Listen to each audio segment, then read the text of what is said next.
দেখো সেদিনকে আমরা সবাই মিলে চলে গেছিলাম মিট আপে, আর সেখানে গিয়ে আমাদের খুব আনন্দ হয়েছে, কারণ আমি এই মিট আপে প্রথমবার এসেছি।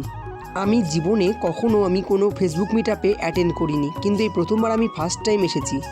এই যে পেছনে তোমরা ব্যানারটা দেখতে পাচ্ছ, এই ব্যানারটা দেখে বুঝতে পারবে তোমরা নিশ্চয়ই আমি ঠিক কেমন মিট আপে এসেছি। আসলে মিট আপটা একদমই অন্যরকম হয়েছিল। সেখানে সাধারণ মানুষদের পাশে দাঁড়ানোর জন্য আমাদের সানোয়ার ভাই সাধারণ মানুষদের জন্য বস্ত্র বিতরণ করছিল। হ্যাঁ, বহু জায়গায় মিট আপ আমি দেখেছি, কিন্তু এরকম মিট আপ ফার্স্ট টাইম দেখলাম। তাই তো এই প্রথমবার আমরা ছুটে গিয়েছিলাম সেই মিট আপে, কিন্তু আমরা এমন টাইমে মিট আপে গিয়েছিলাম যেখানে গিয়ে সমস্ত কিছু সম্পূর্ণ হয়ে গেছিলো।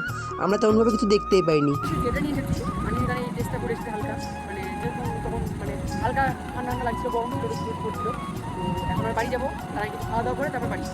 তো দেখুন আমরা কিন্তু ফাইনালি ডোমকলে চলে এসেছি, আর এখন আমাদের একটা কাজ ছিল, তারপরে আমরা চলে এসেছি রেস্টুরেন্টে। আর তোমরা ডোমকল আলিশানে কে কে বিরিয়ানি খেয়েছো অবশ্যই কমেন্ট করে জানিও।